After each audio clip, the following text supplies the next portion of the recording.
Y vamos a abrir nuestra Biblia en el libro del Éxodo, capítulo 32. Libro del Éxodo, capítulo 32 en el Antiguo Testamento. Esta es la tercera conferencia en la serie Avivamientos Bíblicos. Esta es la tercera conferencia. La primera fue la confusión actual, donde vimos que existen peligros muy grandes en los avivamientos. Uno de esos peligros es darle demasiado énfasis a las manifestaciones del Espíritu Santo.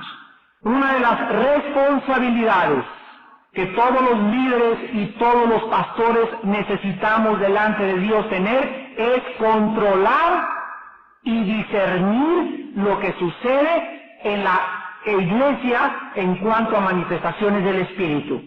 Por ejemplo, un error muy grande que comenzó a entrar en muchas iglesias es que cuando el pastor estaba predicando, una persona comenzaba a reírse muerta de la risa en medio de la congregación, y déjenme decirles algo, el Espíritu Santo nunca se interrumpe a él mismo. O el Espíritu Santo está con esa persona o está con el predicador. Pero cuando la palabra de Dios está siendo expuesta y alguna persona comienza a reírse o a hacer cualquier otra cosa rara, lo más lógico es inmediatamente tomar a esa persona y sacarla a un lugar de una forma con ternura, pero no se puede nunca permitir que la palabra de Dios sea interrumpida porque no es de Dios. Entonces, esto es muy importante porque había muchas iglesias donde está el predicador y comenzaban unos a reírse, otros a hacer otras cosas, y esto se llama desorden. Y la Biblia nos muestra que hagamos todo con orden y con decencia. Entonces el Espíritu Santo no se va a interrumpir ahí mismo. Y cuando el Espíritu Santo usa la palabra de Dios merece todo el respeto y toda la atención de nuestra parte. Hay otras cosas que suceden cuando muchas personas creen que esto es de Dios o no es de Dios, y nosotros tenemos que entender que son los peligros que existen en todos los avivamientos. Así pues somos responsables, repito, para poder controlar y pastorear dentro de los avivamientos, y por lo menos en nuestra iglesia así lo seguiremos haciendo. No vamos a permitir desórdenes, porque no es de Dios, y todo lo que hagamos lo tenemos que hacer con orden y con decencia. En segundo lugar, que el avivamiento debe comenzar en la casa. Restauración familiar fue el segundo título de la segunda conferencia. Si en tu casa no hay un avivamiento en tu vida, en tu matrimonio, con tus hijos, ¿cómo esperas llegar a la iglesia y creer que Dios te puede bendecir? Y eso sí, puedes tener muchos dones en la iglesia, pero en tu casa no hay absolutamente una limpieza de los ídolos que tienes y que necesitas sacar. Vimos en la segunda parte cómo Jacob sacó los ídolos de su casa y Dios bendijo su hogar. En esta tarde vamos en tercer lugar a continuar con la serie de los avivamientos bíblicos, y vamos a tratar en esta tarde los riesgos del pecado. Los riesgos del pecado en los avivamientos. Dice Éxodo 32, versículos del 1 al 6. Viendo el pueblo que Moisés tardaba en descender del monte, se acercaron entonces a Aarón y le dijeron: levántate, haz los dioses que vayan delante de nosotros, porque a este Moisés, el varón que nos sacó de la tierra de Egipto, no sabemos qué le haya acontecido. Y Aarón les dijo: aparten los zarcillos de oro que están en las orejas de vuestras mujeres, de vuestros hijos y de vuestras hijas, y traédmelos. Entonces todo el pueblo se apartó los zarcillos de oro que tenían en sus orejas y los trajeron a Aarón. Y él los tomó de las manos de ellos y les dio forma con burín, e hizo de ello un becerro de fundición. Entonces dijeron: Israel, estos son tus dioses que te sacaron de la tierra de Egipto. Y viendo esto Aarón, edificó un altar delante del becerro y pregonó a Aarón, y dijo: mañana será fiesta para Jehová. Y al día siguiente madrugaron y ofrecieron holocaustos y presentaron ofrendas de paz. Y se sentó el pueblo a comer y a beber, y se levantó a regocijarse. Chéquenme los monitores, por favor. Más graves, menos agudos. La Biblia nos muestra que nada nos separa tanto de Dios como el pecado. El pecado es lo que nos roba a todos todo lo que Dios tiene para nuestra vida. Todas las cosas que iban a tener valor en tu vida, todo aquello que iba a Dios a hacer en tu vida, el pecado es el más grande ladrón porque nos aparta inmediatamente del favor de Dios. El pecado nos inutiliza para que podamos nosotros ser la sal y la luz del mundo.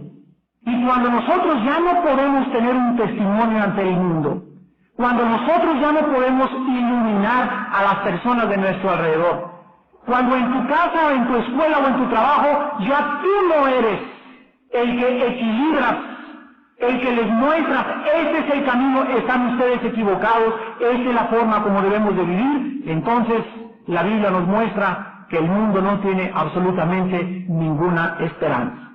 Jesús dijo, ustedes son la luz. Y tú eres la única luz que existe si tú conoces a Jesucristo para poder ayudar a las personas de tu alrededor. En ninguna parte de la Biblia es esto tan evidente como en el capítulo 32 del Éxodo, donde encontramos que la compasión y el perdón de Dios se mezclan de una forma sublime con su gracia para perdonarle a Israel hechos abominables de paganismo y de idolatría y de bajeza inmoral cuando ellos se arrepintieron y se volvieron a Dios. En este capítulo, Moisés había sido llamado al monte Sinaí. Allá estuvo 40 días en el monte Sinaí Moisés con Dios, y mientras Moisés estaba en el monte, abajo al pie de la falda de las montañas se encontraba el pueblo. Mientras Moisés estaba en el monte, el pueblo abajo se impacientó, se rebeló y comenzaron a exigirle a Aarón, el hermano de Moisés, haznos dioses, levántanos dioses, porque a este Moisés quién sabe qué cosa le haya sucedido. Aarón sucumbió a la presión de la multitud y les pidió a todos que le entregaran sus anillos y sus aretes, y fundió un becerro de oro y comenzó a ofrecerle al pueblo un nuevo Dios. Los pecados que el pueblo de Dios manifestó en este capítulo fueron muy grandes, los vamos a estudiar a continuación, porque el primero lo encontramos en el versículo 1, viendo el pueblo que Moisés tardaba. Viendo el pueblo que Moisés tardaba, aquí encontramos que una de las características de nuestra naturaleza caída es la impaciencia. Dice Romanos 5:3 que las tribulaciones producen paciencia. Dios quiere producir en ti y en mí un carácter dispuesto a resistir las pruebas. Mientras tú no tengas un carácter en tu vida para resistir las pruebas, que es la paciencia, no puedes servir en el reino de Dios. Muchachas que se impacientan y se casan antes de tiempo. Jóvenes que se impacientan y embarazan a su novia. Matrimonios que se impacientan e invierten en un negocio que no debieron haber invertido. Personas que se impacientan y se cambian de casa o compran un carro o hacen una inversión antes de haber orado y haber esperado la dirección de Dios. Si nosotros no tenemos paciencia, vamos a reaccionar como el pueblo de Israel. El primer pecado que ellos tuvieron fue que cuando se impacientaron, le dijeron a Aarón, levántate y haznos dioses, que vayan delante de nosotros. Aquí observamos en primer lugar que el primer pecado fue reemplazar a Dios. Es increíble la tendencia de la naturaleza humana a fabricarse dioses sobrenaturales, porque el ser humano, la Biblia dice, tiene la necesidad intrínseca de ser dirigido, escuchen bien, sobrenaturalmente. Cuando el hombre no conoce a Dios, el Dios verdadero que envió a Cristo a morir por nosotros en la cruz del Calvario, el ser humano, repito, como tiene la tendencia de ser dirigido sobrenaturalmente, ¿en dónde va a buscar esta dirección? ¿La va a buscar en la astrología? ¿En los ovnis? ¿En la dianética? ¿En el ocultismo? ¿En el paganismo? ¿En las religiones? Y entonces él va a creer que esas cosas que existen sobrenaturales son sus dioses y hay gente que no toma una decisión sin consultar en el periódico la columna de sus horóscopos. Hace algún tiempo revelaron los periodistas en Estados Unidos que la esposa del presidente Ronald Reagan consultaba los horóscopos y sus decisiones eran tomadas mediante la astrología. Actualmente la primera dama de los Estados Unidos es una persona que dirige a muchos de los más grandes astrólogos del país. Hillary Clinton es una mujer que está envuelta totalmente en el ocultismo y en todas las cosas que la Biblia prohíbe, desgraciadamente, desde el punto de vista religioso en ese país hermano al norte de nosotros. Muchos hombres, el presidente de Perú es una persona que reconoce y se mete cada 8 días al agua para que los espíritus lo capaciten para dirigir el Perú. En Europa, el primer canciller de Alemania, los primeros ministros en Inglaterra, en Rusia, Yeltsin y todos los presidentes de la mayor parte de Europa están metidos de una u otra manera en el ocultismo. Aquí en México ha penetrado también la esfera política y es una infinidad de personas las que buscan ser dirigidas sobrenaturalmente por medio de los horóscopos o por medio de los ovnis, o tienen sus gurús, o inclusive van a Teotihuacán a recibir energía para poder cargarse y poder manifestar una mejor karma en el medio espiritual. La Biblia nos muestra en el libro de Romanos, en el Nuevo Testamento, capítulo 1, versículos del 21 al 23, pues habiendo conocido a Dios, no le glorificaron como a Dios, ni le dieron gracias, sino que se envanecieron en sus razonamientos, y su necio corazón fue entenebrecido. Profesando ser sabios, se hicieron necios, y cambiaron la gloria del Dios incorruptible en semejanza de imagen de hombre corruptible, de aves, de cuadrúpedos y de reptiles. Noten ustedes lo que el ser humano hace cuando se vuelve al paganismo. Cambian la gloria de Dios. Transforman la gloria de Dios, y esto es lo que se llama el sincretismo. El maleficio del sincretismo, o sea, es el sistema satánico de mezclar a Dios con Mamón, a Dios con la idolatría, a Dios con el paganismo, a Dios con el ocultismo. Hace algunos años había una señora aquí en Tlatelolco, una colonia de la Ciudad de México, que se llamaba Doña Pachita. Y esta señora tenía a San Juan Bautista, a la Virgen María, al Padre, al Hijo, al Espíritu Santo, a Sor Juan Inés de la Cruz, y en el nombre de todos curaba.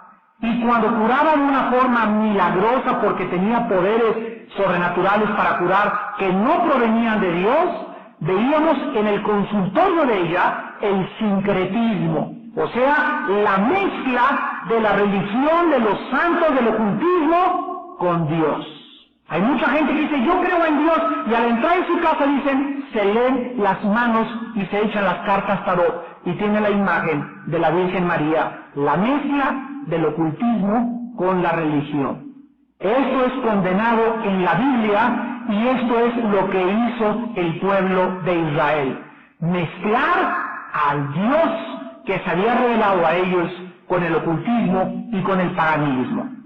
En el mismo versículo de Éxodo 32, versículo 1, el segundo pecado de Israel es cuando le dicen, refiriéndose a Moisés, porque a este Moisés, vean cómo se refieren al hombre que los sacó de Egipto, a este Moisés, el varón que nos sacó de la tierra de Egipto, no sabemos qué le haya acontecido. Era una apreciación despectiva, cínica, desleal, infiel, sin el mínimo agradecimiento por el hombre que Dios había escogido para dirigir sus vidas. El segundo pecado de Israel aquí fue el desprecio por su líder. El desprecio por su líder. Qué rápido, ¿verdad? Qué rápido el corazón humano olvida la misericordia y los regalos de Dios a su pueblo a través de sus líderes.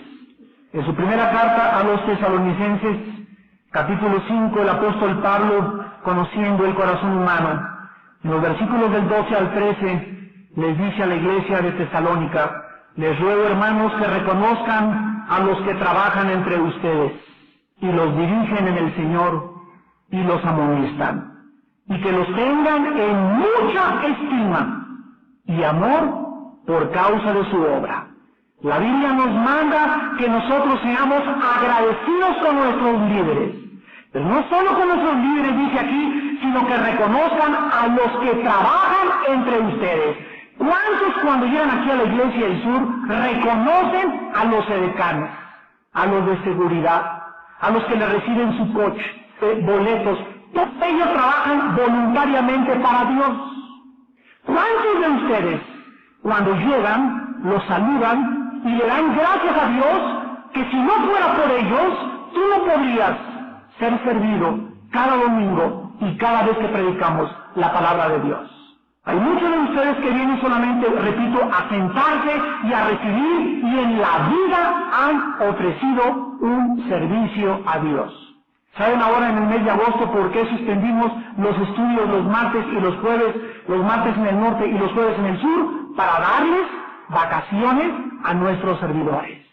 Porque nosotros, pastores, vamos a seguir aquí, no vamos a salir de vacaciones, aquí estamos todavía, y queremos que estos servidores, los que cargan aquí las bocinas en la mañana, que llegan a las 8 de la mañana con los carros sudados, instalan el sonido, instalan las lámparas, cuelgan las cartulinas, cuelgan todo lo que tenemos, todos ellos no descansan ni los lunes, ni los domingos, ni los martes, ni los jueves. Y repito, lo hacen sin recibir un solo peso, para que tú y yo podamos tener un servicio digno de Dios, y por eso debemos ser agradecidos. O muchos de ustedes comienzan a creer que les hacen el favor y que ellos deben servirte a fuerza. Qué equivocado estás. La Biblia dice: te ruego, hermanos, y es la palabra de Dios, que reconozcas a los que trabajan entre ustedes. No te cuesta nada el salir y decirle al edecán: muchas gracias, hermano, por su vida, la bendigo en el nombre de Jesús. ¿Cómo te llamas, fulanita? Me caíste bien, vamos mi esposa y yo a orar por ti. ¿Lo hacen? Repito, entran como si ya fuera algo obligatorio, que todos necesitan servir, te ponen la alfombra roja y algunos de ustedes van a pedir al ratito una limonada ahí en su lugar, por un service tal vez. Hermanos en Jesucristo, aquí está un síntoma de que necesitamos avivamiento. Cuando a los hombres y a las mujeres, a quien Dios ha escogido para que nos sirvan a todos nosotros, son criticados y menospreciados injustamente. Esta es una señal muy grande de que el corazón de muchos de ustedes se encuentra muy enfermo.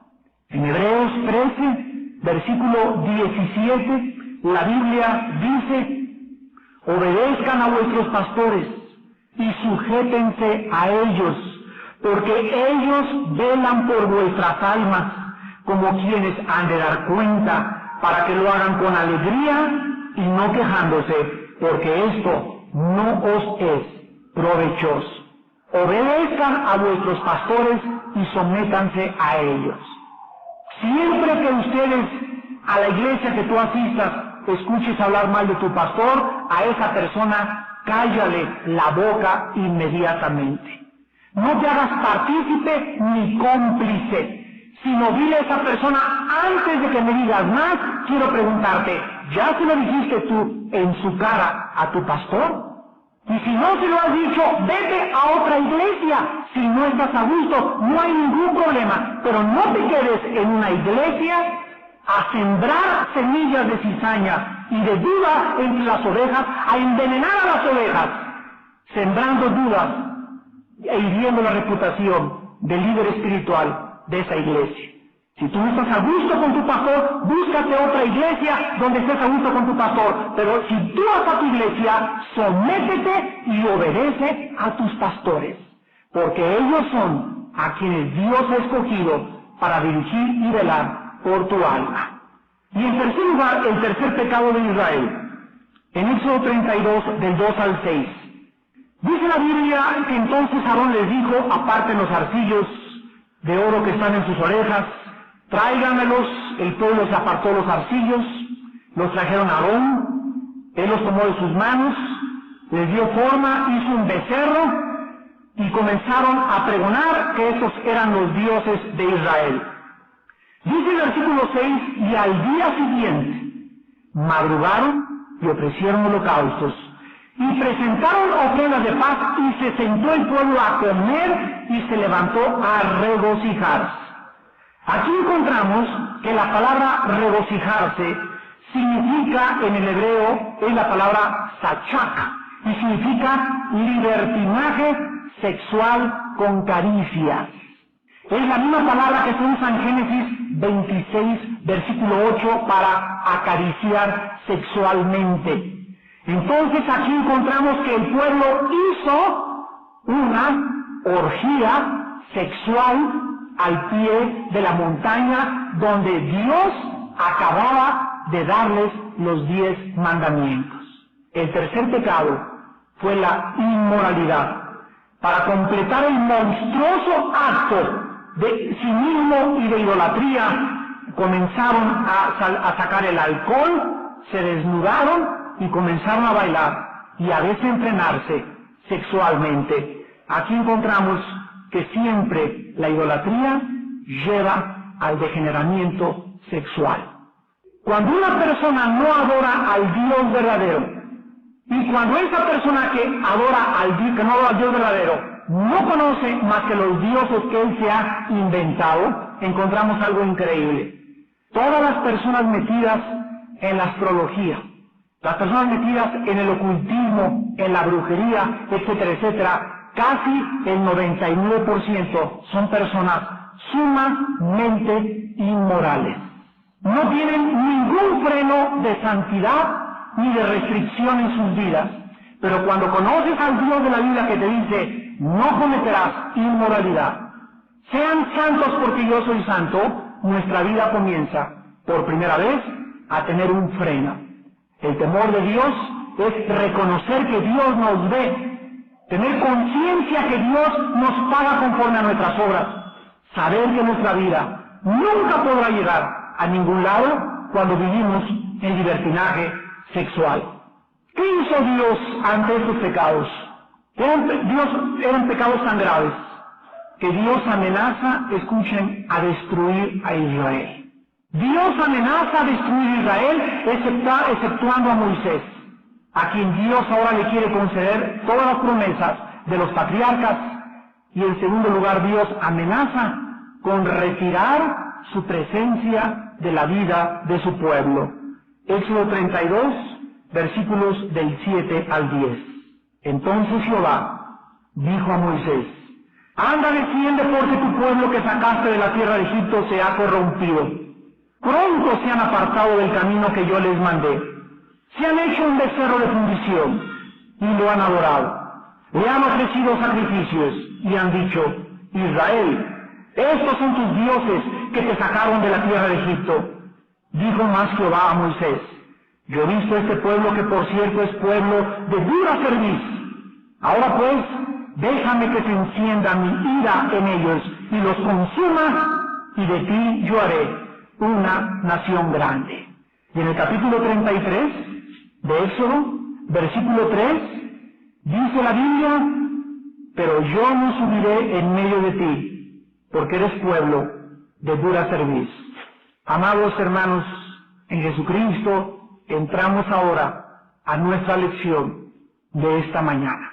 Cuando nosotros pecamos individualmente, cuando pecamos como familia, o cuando pecamos como iglesia, hay 3 riesgos en la conferencia que vamos a continuación a desarrollar, 3 riesgos que pueden suceder en tu vida, en mi vida, en tu familia, en mi familia o en nuestra propia comunidad. El primer riesgo, vamos a analizarlo a continuación, es enfrentar la ira de Dios. No hay nadie en esta mañana que pueda pecar sin encender automáticamente la ira de Dios. No importa el tamaño de tu pecado, en cuanto tú permites el pecado en tu vida, enciendes la ira de Dios, porque Dios no cambia. Dios se enoja siempre ante el pecado y Él quiere que tú lo sepas. Quiere que tú entiendas que el pecado te aparta totalmente de Él.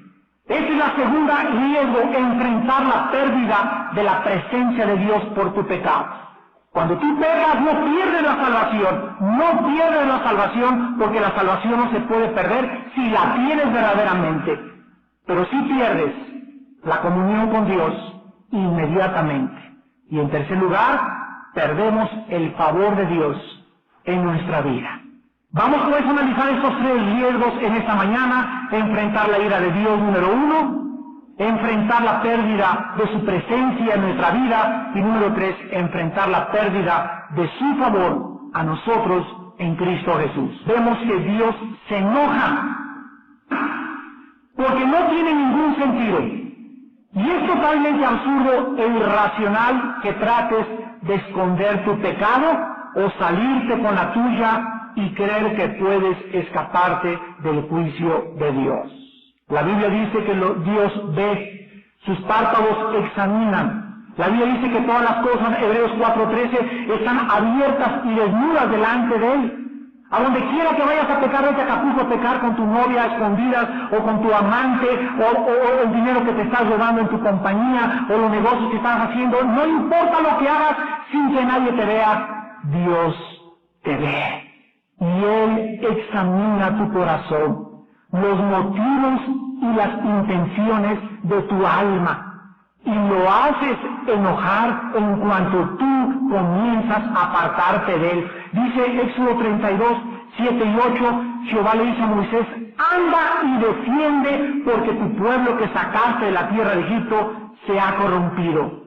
Pronto se han apartado del camino, se han hecho un becerro de oro y lo han adorado. Vean ustedes que mientras Moisés estaba en el monte, sin darse cuenta lo que estaba pasando abajo en la montaña, Dios sí veía y le informaba detalle por detalle lo que solo Dios puede ver y nosotros no.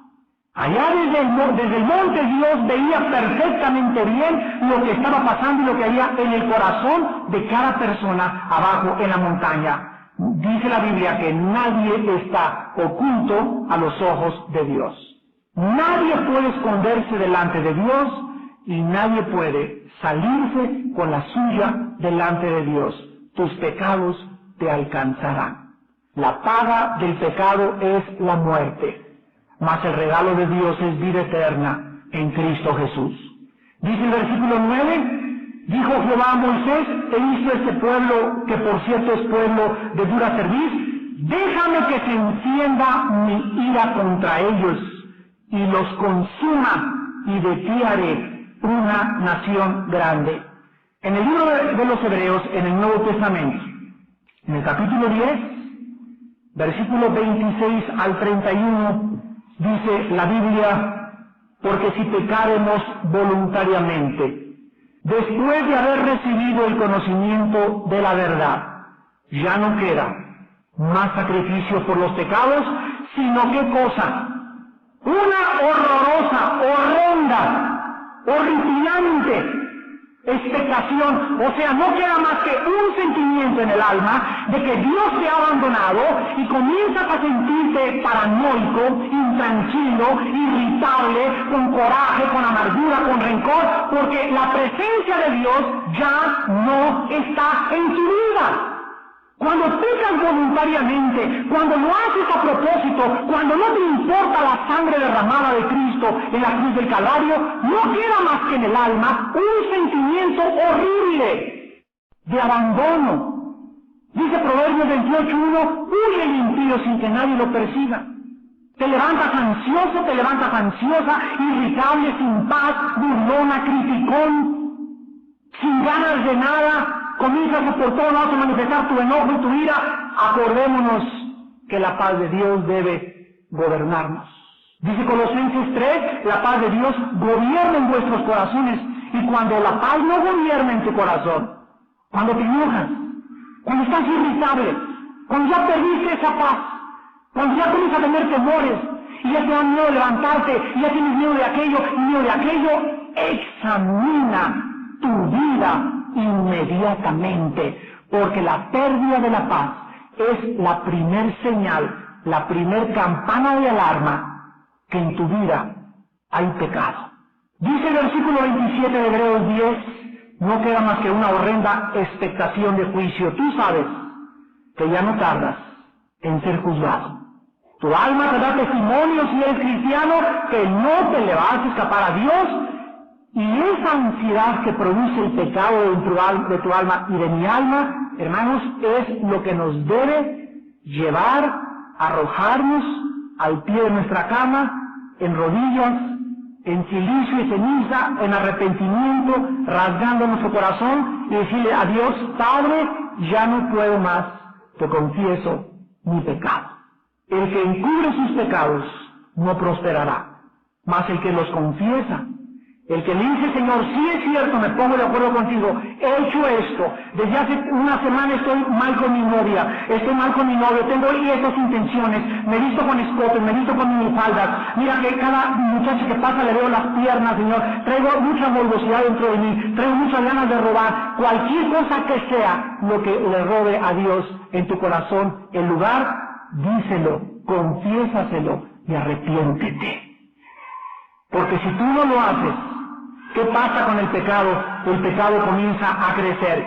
Dice el versículo 29 de Hebreos 10, ¿cuánto mayor castigo pensáis que merecerá? ¿Quiénes?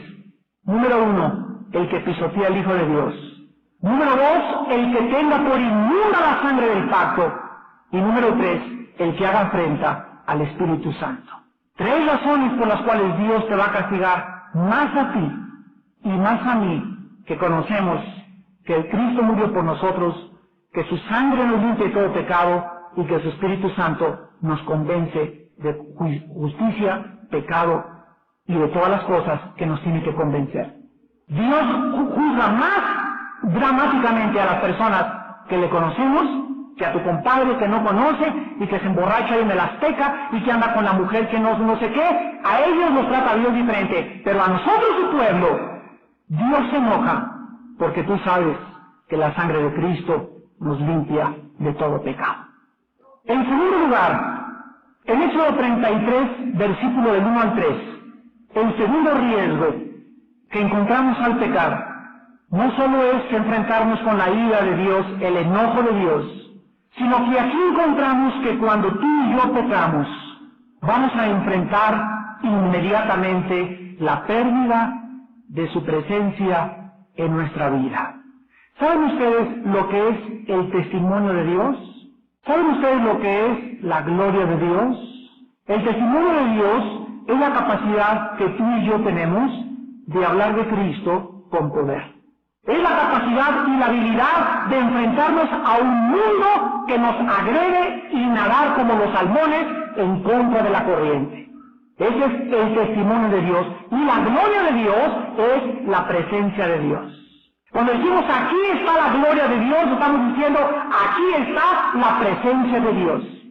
Tú podrías preguntarte, ¿puede un cristiano perder la presencia de Dios? ¿Qué se le va al Espíritu Santo? De ninguna manera. Porque Efesios 1, 13 y 14 dice que cuando oímos y creímos al Evangelio fuimos, ¿qué cosa? Sellados, y ahí dice, ¿hasta cuándo? Hasta la redención de la posesión adquirida, hasta que nuestro cuerpo sea resucitado, el Espíritu Santo nunca se irá de nosotros. Pero cuando tú y yo pecamos, hay 2 cosas que le pasa al Espíritu Santo en el Nuevo Testamento. Número 1, lo podemos contristar, Efesios capítulo 5. Y no contristéis al Espíritu Santo. Y en segundo lugar, 1 Tesalonicenses 5, lo podemos apagar. Contristar al Espíritu significa causarle dolor. Cuando yo peco y no confieso mi pecado, el Espíritu Santo que ha usado mi cuerpo para radicar y permanecer en mí, está entristecido. Sí, el Espíritu Santo, como dicen los testigos de Jehová, el Espíritu Santo no puede ser Dios. Y yo les digo, ¿cómo puede una persona, los testigos de Jehová dicen, el Espíritu Santo es una fuerza, es algo intangible? ¿Cómo puede un viento, una fuerza, entristecerse? Señores testigos de Jehová, que nos ven por la televisión también. Pero es una persona el Espíritu Santo, y como persona se entristece, le causamos dolor, y en segundo lugar, lo podemos apagar. Y esa palabra apagar en el griego significa extinguir. En otras palabras, el Espíritu Santo es como una flama, como una vela que tenemos dentro de nosotros prendida. Y esa luz que Él irradia, es la luz que tú y yo tenemos que reflejar. Si el Espíritu Santo no está brillando dentro de mí, yo no puedo reflejar ninguna luz. Así como la luna no tiene luz propia, sino que refleja la luz del sol, así tampoco tú y yo somos soles, somos lunas que reflejamos la luz de Jesucristo. Esa luz dentro de nosotros, el pecado le hace esto. Y esto, y esto, y esto, y esto, hasta que casi pierde totalmente su fuerza dentro de ti y dentro de mí. Y cuando tus pecados han apagado al Espíritu Santo, inmediatamente se nota en tu cara. Tu rostro está sumamente triste, tienes una cara de pasa, de amargura, comienzan a hacerte arrugas, tu ceño, tu rencor, ay sí, comienzas a sacar de tu corazón, a criticar, comienzas a echar por todos lados veneno, comienzas a manifestar tu amargura, porque la presencia de Dios dentro de ti se está apagando. Miren este ejemplo en Apocalipsis capítulo 2, en la iglesia de Éfeso. A ellos les pasó lo que a ti y a mí nos puede suceder si no confesamos y no nos arrepentimos de nuestros pecados. Dice Apocalipsis capítulo 2, versículo 4 y 5, tengo contra ti que has dejado tu primer amor.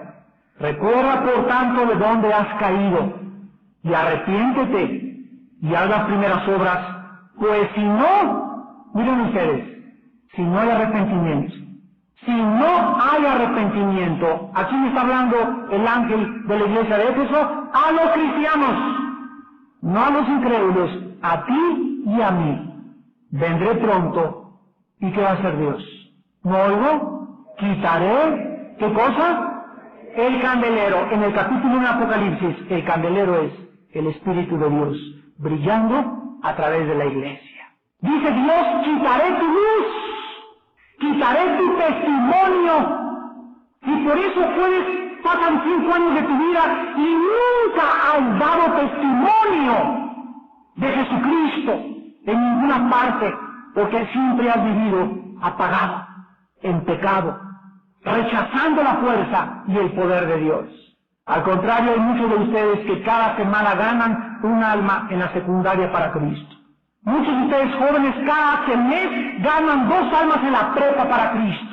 Muchos de ustedes ya están tan perseguidos en sus escuelas que ya los marcaron y ya nadie se junta con ustedes. ¿Por qué? Porque el Espíritu Santo brilla como una antorcha a través de sus vidas. Porque están dispuestos a pagar el precio y a ir en contra de la corriente del mundo. Muchos de ustedes en su trabajo ya ganaron a la secretaria para Cristo, ya ganaron al jefe para Cristo, ya invitaron a un desayuno al subdirector de tu compañía. ¿Por qué? Porque brillan, porque traen un testimonio, porque el Espíritu Santo con el poder de Dios los está usando, porque viven vidas limpias, diario, confesando y arrepintiéndose de sus pecados. Y en tercer y último lugar, enfrentamos la pérdida del favor de Dios. ¿Cuál es el favor de Dios? Les voy a explicar. Cuando yo recibo a Cristo, soy salvo por gracia. Efesios 2, 8 y 9. Romanos 4, del 4 al 5. Por gracia somos salvos. ¿Qué es la gracia? La gracia es algo que yo no merezco. La justicia es algo que yo merezco.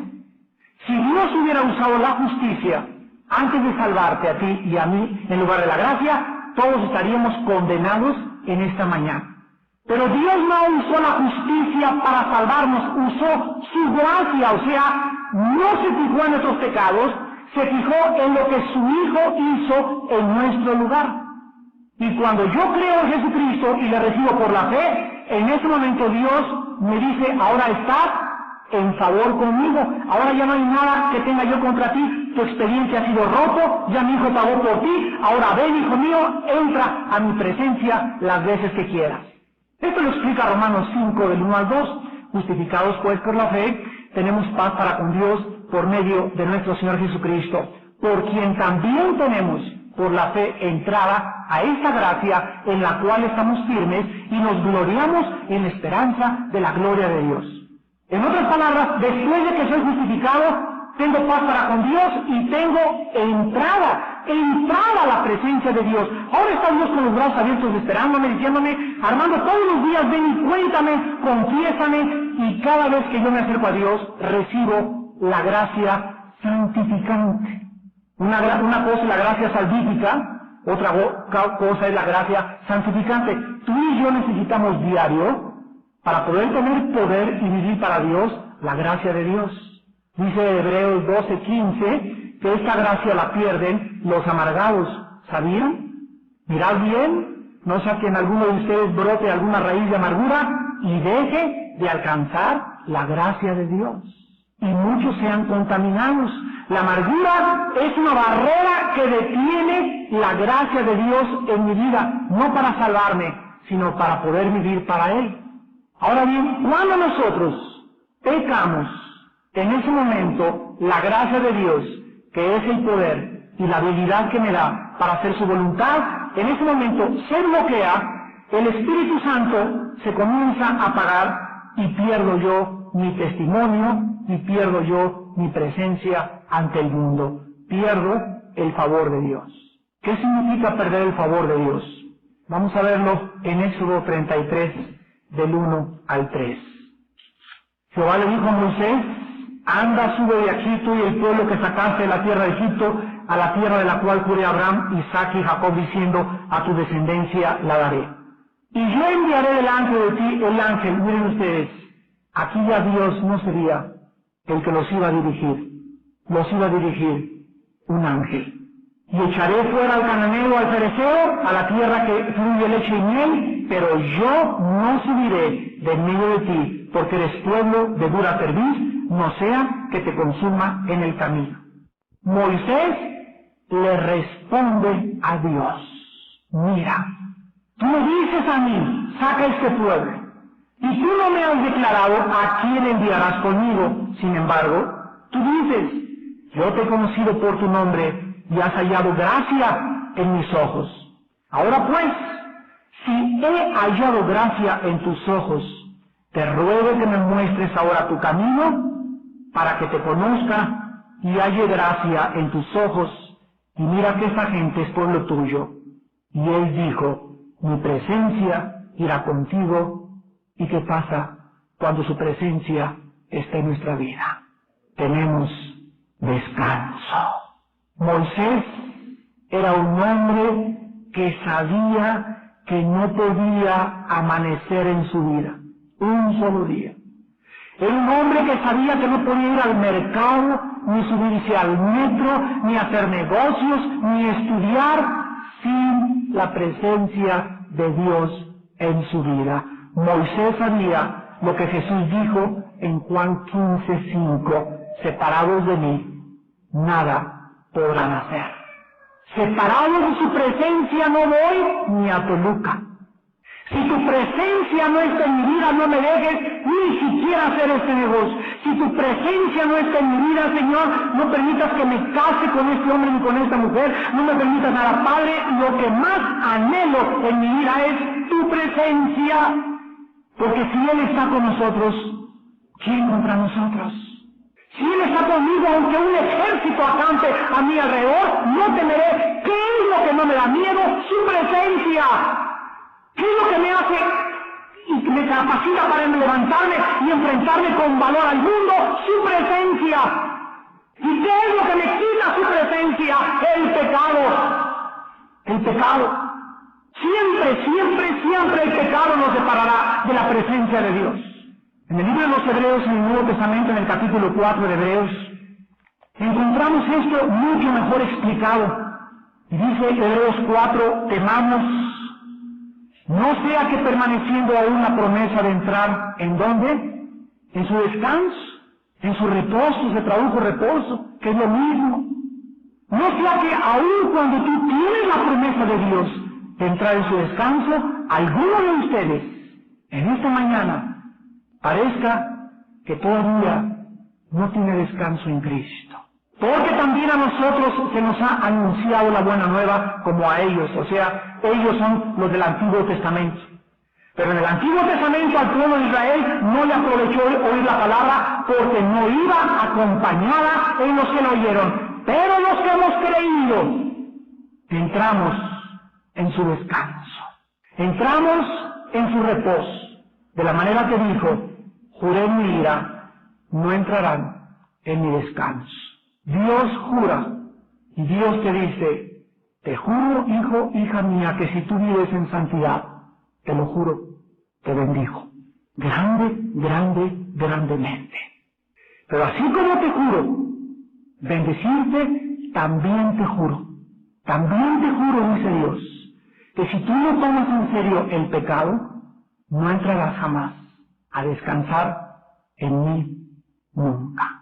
Esto es algo tremendo para nuestras vidas, porque en esta vida ya tenemos de por sí demasiadas aflicciones y demasiados problemas, para todavía conocer a un Dios que nos promete su descanso y su paz y su bendición, y yo tener y cometer la locura de creer que puedo vivir en pecado, sin que Dios arde en ira, sin que Dios aparte su presencia y sin que Dios me conceda su favor. No podemos vivir una vida tan frágil, somos tan débiles, somos tan incompetentes, somos tan inadecuados en todo, que le necesitamos a Dios con todas nuestras fuerzas, todos los días. Experimenta 3 o 4 días de tu vida sin orar. Prueba no leer la Biblia en 5 días y te vas a sentir como sienten las plantas cuando no tienen sol y cuando no tienen luz. Se comienzan a marchitar. Fuimos creados para Dios. Fuimos creados para tener comunión con Dios.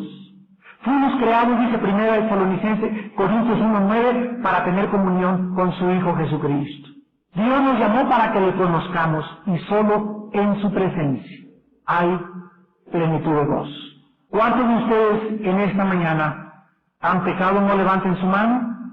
Pero todos ustedes que han pecado y que no han tomado a Dios en serio, y vamos a seguir pecando porque no somos perfectos, pero tomamos en serio el pecado y lo confesamos y nos apartamos de ese pecado, ¿cuántos de ustedes en esta mañana han considerado los riesgos de seguir pecando? ¿Vas a hacer que Dios se enoje contra tu vida? Así, Dios no es un ser impávido, no es un autómata que nada más. No, Dios es un ser que tiene sentimientos. Dios se ríe, Dios llora, Dios se enoja, Dios se entiende. Es un ser vivo como tú y como yo, es el creador del universo y el pecado hace que Él se enoje.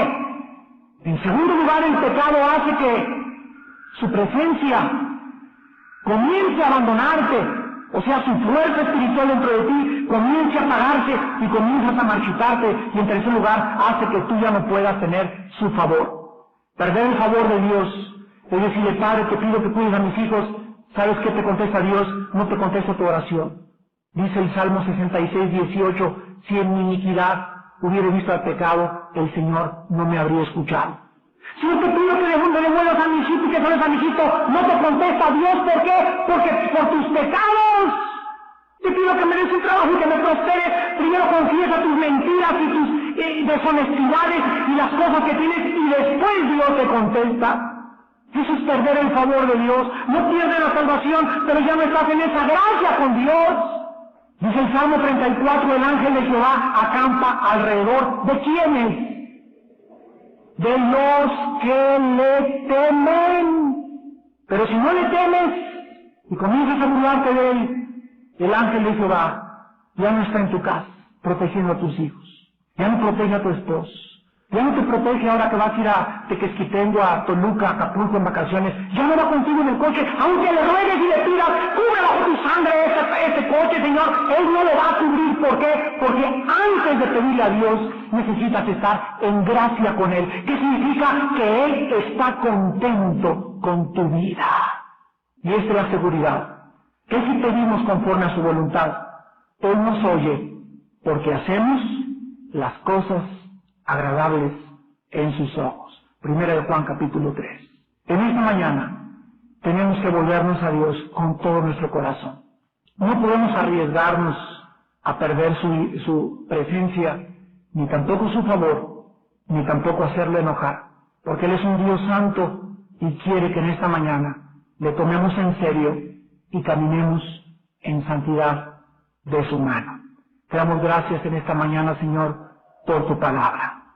Bendito seas, Padre, porque por causa de nuestros pecados no habiendo habido otra solución, no existiendo ninguna otra escapatoria, tu Hijo Jesucristo tuvo que pagar por ellos.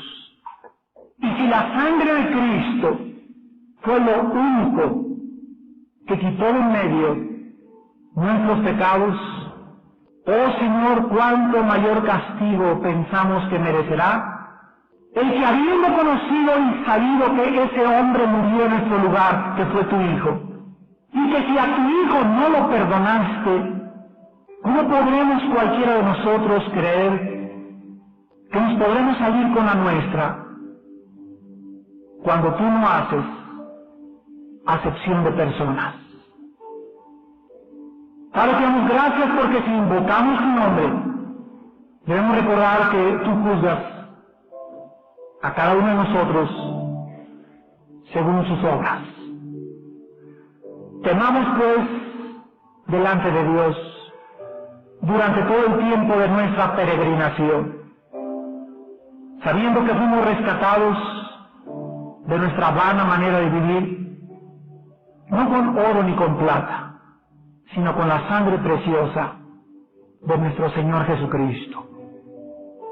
Muchos de ustedes en esta mañana no están en gracia con Dios, no tienen el favor de Dios, y la Biblia dice que Dios está enojado diario con el pecador. Él ama tu persona y Él te ama, pero Él odia tus pecados. Y de tal manera amó Dios al mundo que nos dio a su Hijo Jesucristo, para que cualquiera que en Él crea en esta mañana no se pierda, mas tenga la vida eterna. Ven a Cristo así como estás de sucio y de sucia. Arrepiéntanse muchos de ustedes de sus pecados en esta mañana. No vas a llegar muy lejos con tu vida que llevas, porque la Biblia te promete que tus pecados te tienen que alcanzar algún día.